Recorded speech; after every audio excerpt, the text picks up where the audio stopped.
What's up everybody, Smooth Cosplayer here, your favorite salsa dancing cosplayer. If you have been following my channel for any amount of time, you know about my love for the X-Men. Now today I want to talk about something in the X-Men that's been intriguing me a lot lately, and that is the concept of the mutant classifications. Not just the classifications themselves, but also how they play into one of the main themes of X-Men. Now, since their inception, I don't know what the keep politics out of my comics crowd might tell you, but the X-Men have always been used as a metaphor for minorities, basically any marginalized groups, and the discrimination that they face. And having dived into these classifications a lot more recently, I remember my interview with Ceremony Cosplay last year, that made me think about it a lot. Diving into these classifications a lot made me realize that these are also being used towards that theme. And I definitely don't think that it's a coincidence. So let's dive into these classifications and what they mean as far as the X-Men's overall theme of marginalization, I can't talk this morning, and discrimination. So these mutant classes, there are 6 of them. Now, only 2 of them are actually canon. Only 2 of them are officially mentioned in the comics, and those are the Omega level mutants and the Alpha level mutants. But the other 4 are sort of, I guess, fan created ones, unofficial classes. But they all, the categories that they fit in are not fictional. The things that separate them are fictional anyway. Now the other 4 classes, they're not officially canon, they're not mentioned in the comics, so they're more so fan created ones, but the things that separate them are definitely canon. So we have, the 6 levels are Alpha, Beta, Gamma, Delta, Epsilon, and Omega. Let's start with Alpha. Alpha level mutants or Alpha class mutants. They all have a very useful in battle mutant power, and they are, and you can look at them and they look human. So someone like, say, Colossus, who, when he's not using his powers, he looks like a regular, super strong human. If you look at Shadowcat, she looks human, but then she can phase through walls. She can disrupt electronics with those powers if she walks through them. Someone like, say, Emma Frost, she's a super high level telepath. Some might even call her Omega. We'll get to that later. Several other mutants who have very useful powers, and they can pass for human. Then we got beta level mutants. Now, don't get into the whole alpha beta thing. A lot of people are used to hearing alpha male, beta male, alpha female, alpha beta female, alpha dog, beta dog, whatever. Don't get caught up on that, because that'll lead you astray as far as what they mean with these classes. Beta class mutants are pretty much just as powerful as alpha class mutants. Like, their powers are just as useful in combat, but they have one little flaw, so to speak. They may have something that, once you look at them closely, might set them apart from humans. Like, say, an eye color that doesn't exist in regular life. Like, say, Gambit's, I forget what part of the eyes are called what, but where our eyes are white, his eyes are black. Where our eyes are brown, blue, green, his are red. So, you could, if you were to get close to him and say, oh, his eyes aren't normal. So something like that. Also, a lack of control over your power can set you apart and make you a beta class mutant instead of an alpha class mutant. Wolverine, not that you would want to turn this particular power off, but he can't control his healing factor. He can't turn it off, rather. It's always on. Bishop, his power to absorb any energy that hits him is always on. He can't turn that off. So he's always going to absorb anything that hits him. So those mutants are beta class mutants. I guess you could say Rogue has been beta before and is now alpha because before she couldn't control her power absorption ability.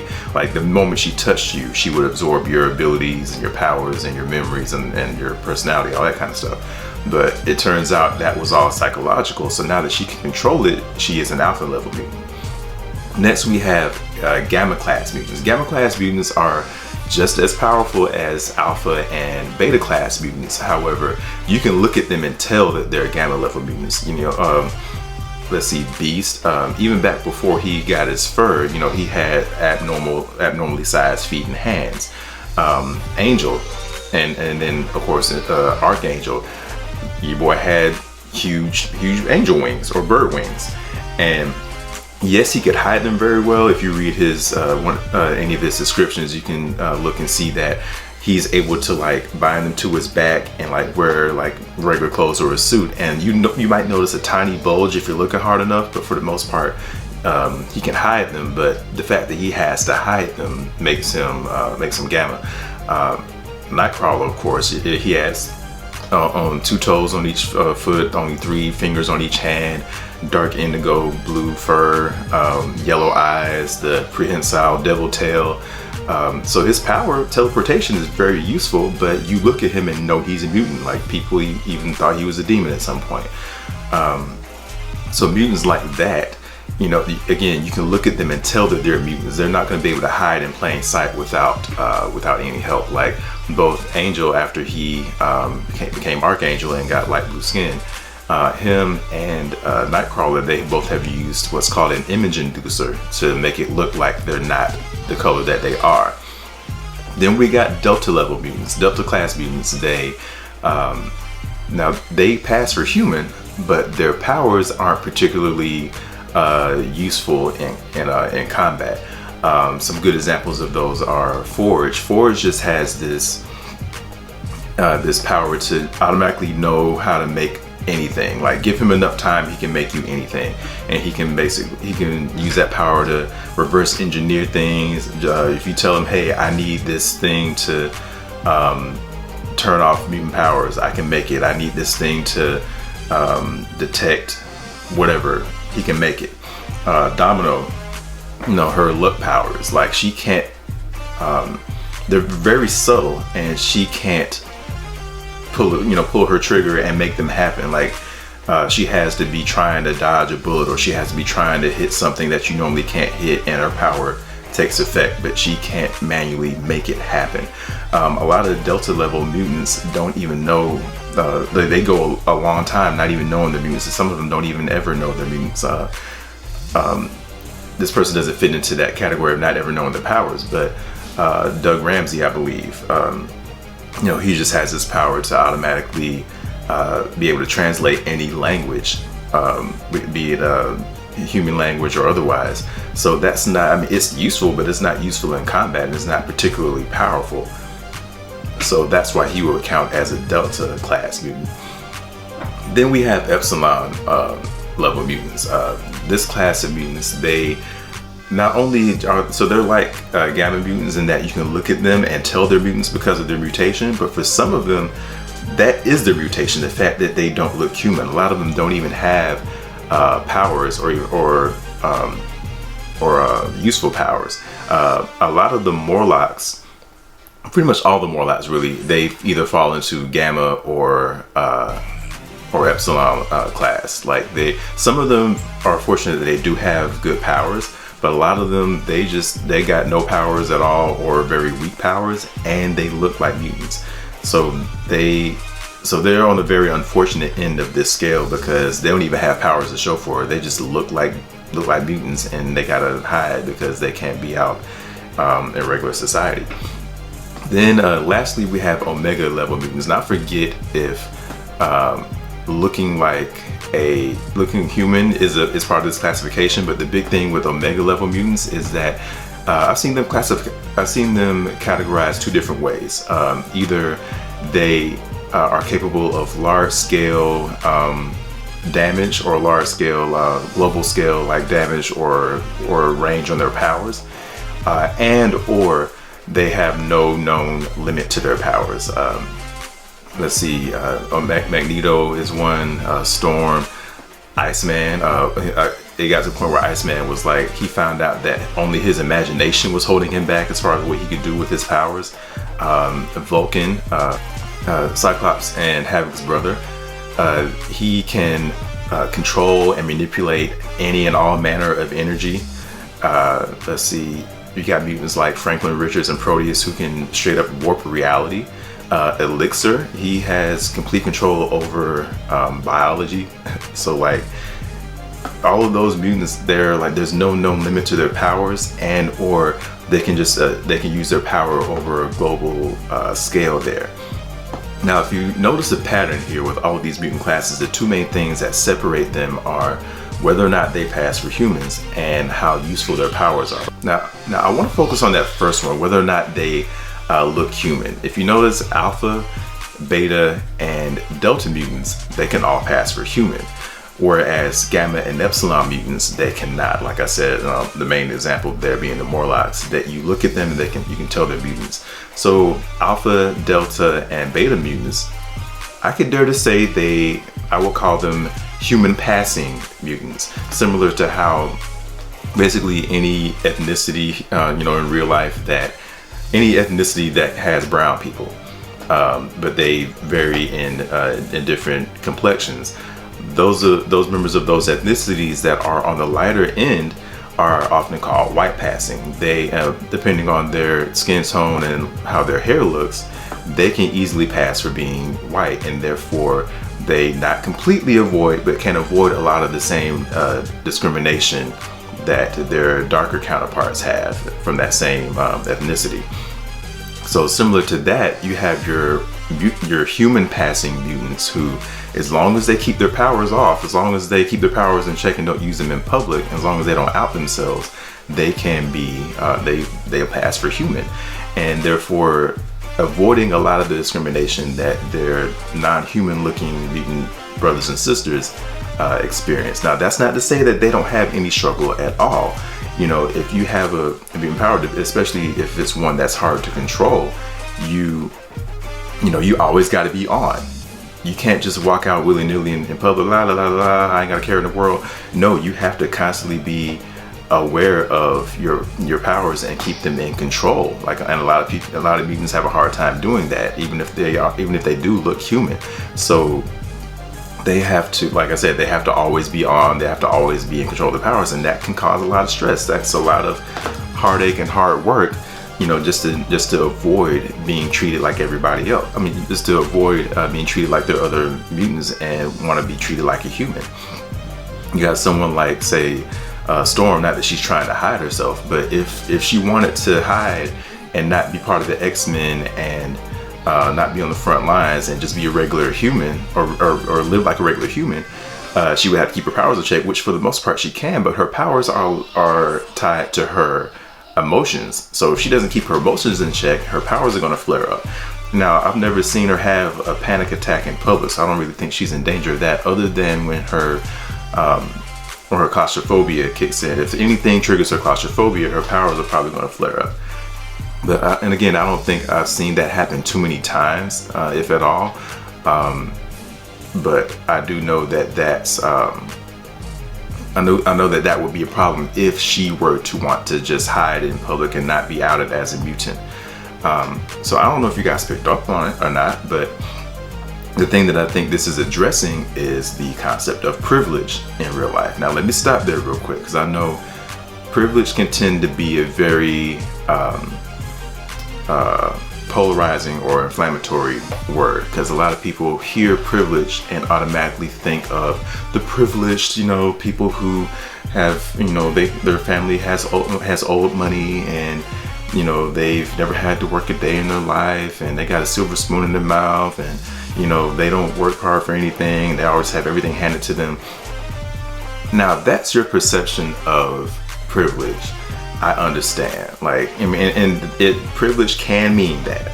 So, and I get if you hear that word and it annoys you, it frustrates you, it pisses you off, because you may be thinking, how dare you insinuate, how dare you imply that I did not work for what I have? I worked for every little red cent that I have. You know, I came from nothing. My family didn't have a whole bunch of money. I worked. You know, I've earned everything that I have. I could see how that would piss you off, and I understand. Like, I get it. Don't think that I don't see you. Don't think that I'm trying to take shots at you. I get it, and I can get why that is something that would enrage you. You know, to have somebody just look at you and think, oh, you don't have any struggle, you don't have any problems. But let me assure you, while I want to assure you that I see you and I get your frustration, but let me also assure you that when we talk about privilege in this context, that's not what we mean. Privilege can mean, you know, all those things like money, you know, all that kind of stuff, but it doesn't necessarily mean that. What we more so mean when we speak about privilege is things that you don't have to deal with. I'll just start with myself. I have male privilege because, you know, this country, not just this country, America, but the whole world, the vast majority of the world is a patriarchal society. That's just facts. I have religious privilege. I'm a Christian, and in America, you know, we can argue all day about whether or not people in America actually practice real Christianity, whether or not they actually act Christ-like. But anyway, you know, the vast majority of our holidays and our laws and all of that are based off of, you know, what Christians believe is right and wrong. I'm not even sure how to categorize this properly, but I identify as male. I identify with, you know, the gender that was assigned to me when I was born, and I'm a straight male, so I have privilege in those areas. This society is very geared towards people who identify what they were born as. I didn't say that properly. I apologize for that. And very much geared towards people who are heterosexual. So I have privilege in all those areas. Now, do I get a paycheck for those? No. Was I born with money because of those? No. I don't get VIP anywhere. I don't get to skip any lines anywhere. I don't make six figures. I'm not famous. I don't get anything from those privileges. But what I can tell you is there's a lot of things I don't deal with because of those privileges. As a man, there are many problems that women deal with that I don't have to think about unless I choose to. You know, one, I try to think about them because I just know that that's hard. You know, there's hardships that women deal with, but then also because I got a wife, I got a daughter. If I don't think about these things, though, you know, they're not going to get better for my wife and my daughter for in the future. You know, as a Christian, I don't have to deal with the discrimination that a lot of other religions get in America. Yeah, you might have Christians that get killed in other countries, but here in my country, I ain't got to worry about that. I can freely go to church. I can freely worship the way I want to, and nobody is gonna. I might get. There might be people prejudiced against me and might look down on me or whatever like that. But I'm safe pretty much. I don't walk down the street thinking I'm going to get attacked for practicing my religion. That's the privilege I have there. Same thing with being heterosexual. Same thing with being, I would say, cisgender. If I'm using that word properly, I apologize if I'm not. There are plenty of things I don't have to deal with that people who are not, that fit into the LGBTQ spectrum there. Many of them have problems. I don't have to deal with problems I don't even think about. And that's what I mean when I say privilege. I'm not talking about anything you receive, anything being handed to you, but just obstacles that aren't in your path, that are in other people's paths. And when people say you're speaking from a place of privilege, when people say your privilege is showing, all they're saying is that you are acting as if, you know, no one else has. You're acting as if you are not aware of these obstacles that other people have, and you're being insensitive to that. This is going to seem a little comical, but let's just say, you could say I have tall people privilege. I'm not the tallest guy in the world, but I'm taller than average. I'm 5'11", and I also have long arms. You know, my old job, I could reach my arms out and touch both sides of the elevator. I mean, that's a pretty wide wingspan. So what that means for me is there's very few things I ever have to reach to get. Like if I'm in a grocery store, I don't have to, I don't have to ask anybody for help unless it's like one of them weird grocery stores where there's like a super tall shelves. I can reach anything I need to. I've never had a woman tell me, at least to my face, that I was too short. My wife is 5'10", I'm 5'11". She was totally fine with that. So like what would be insensitive for me is if I'm in, say if I'm in a grocery store and, somebody's short, it's like, hey, can you grab this thing off the shelf for me? That actually happened to me the other day. Somebody asked me to grab some water off the top shelf and I helped them. But me, if I was insensitive, if my privilege was shown, I'd be like, why can't you just get it yourself? You can get that. You can, just climb up and get it yourself. Go grab something to help you get up. That would be, and again, I know this is a very small example, a very almost comical example, but that would be an example of me being insensitive. That would be me not checking my privilege. That would be me letting my privilege show, so to speak. With male privilege, if I were to just be ignorant of any problem that women go through. There's a plethora of them, and I probably as a man can't even get below the surface of that iceberg there to even explain that properly. But let's just trust me on that there's a whole lot of things that I could be insensitive of, and probably some things I still am insensitive of that I just don't know about when it comes to problems that women go through that I don't even have to remotely think about. So going back to the whole mutant thing, you could have some mutants who are insensitive to other mutants who might not look like humans. The opposite of that, Professor Xavier, I think, y'all correct me in the comments if I'm wrong, I think for a while he was not outed as a mutant, so he used his privilege. He literally had money privilege. He had money, he had the X-Mansion, all of that, and his status and his power to further the mutant cause, even though he looked human. And I think he was not known as a mutant for a while, so he was using his privilege to help mutants. So he was doing the opposite of letting his privilege show. He was doing the opposite of being insensitive about his privilege. And that's really what I want to bring to light here is we all do have privilege. All of us do. But is what you do with that is the fact that we all have privilege, that's not to say, oh, well, we all got privilege, so why are you calling me out on mine? No, that's not the right way to go about that. Those of us who have privilege, no, you shouldn't apologize for having it. No, you shouldn't feel bad for having it. But just be aware that other people might not have that. There's obstacles in these people's past that aren't in yours. You all still have to work hard. Everybody still has to strive. Everybody still has to grind. But somebody else might not have an obstacle that you don't have an obstacle that somebody else might have, and vice versa. All I'm saying is, if you have some kind of privilege, just don't be ignorant of it. Just be considerate of those who don't have that. I know I mentioned earlier the concept of, I kind of joked about the whole keep politics out of my comics crowd. The fact that you can say that at all, that is a sign of, that's your privilege showing. That's a sign of being privileged, because a lot of people don't have the option of not thinking about these things. As a matter of fact, like when people say that,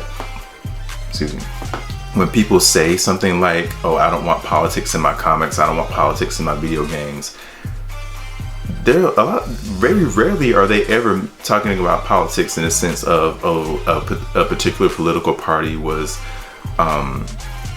mentioned, or a particular political candidate was mentioned. They're not talking about that. They're just talking about problems that they don't normally deal with. Anytime anything about representation and minorities is mentioned, they say, oh, that's politics. Anytime people's rights are mentioned, or people who should have rights and don't, anytime that is mentioned, they're talking about, oh, that's politics. And that's what I've been feeling lately, is like, when people talk about politics, they're not, oh, that's political, that's political. No, we're not talking about political parties. They're just talking about somebody else's problem that doesn't affect them. Prime example, when Mortal Kombat 11 came out a few years back, spoiler alert for those who haven't played it.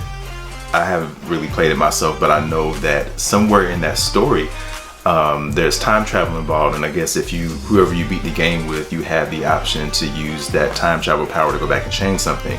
Jax, being the first African American character in Mortal Kombat, he uses his power to go back and change it to where slavery never happened. And the outrage that came from that. First of all, some people call it racist. I don't know how you can call that racist. I don't know how you can call being anti-racist racist. That's just completely backwards. But people said, oh, you need to keep politics out of video games. And I'm like, that's not politics. How is wanting slavery to end or wanting slavery to have never happened, how is that politics? I don't get it. But that's when it hit me that people don't look at, when people say they don't want politics, they're not talking about actual politics. They're talking about other people's problems that they don't want to hear about. And like I said, that is a prime example of your privilege showing. You know, you have the privilege of not having to deal with these things, where somebody else, they don't get an escape from it. And I get that people want to use comics, video games, movies as an escape from reality. I get that. I want to do that too sometimes. But understand that if you're able to say, keep these out of my escapes, keep these out of my entertainment, there's somebody else who doesn't have an escape from it at all. And to even say, keep those out of my comments, keep those out of my entertainment, that is speaking from a place of privilege. So yeah, that's it, y'all. Again, I really feel like, you know, just with everything else that Marvel comics do this all the time. Comics, you know, have been using their platform to bring attention to this thing and that thing from the jump. So, since before my time, it's been going on. If you feel like it hasn't been doing that, you really just haven't been paying attention. But I wanted to use that because I feel like, again, the X-Men and Marvel were using this as a way to address that issue without, quote unquote, ramming it down people's throats. But anyway, that is it for me today, y'all. Y'all have a good night. Y'all have a good time at whatever con you're going to next, whenever that is. Good luck on your cosplay builds. Please hit that like button, that subscribe button, that share button. Leave me some comments, and I will see y'all at the next video. Peace.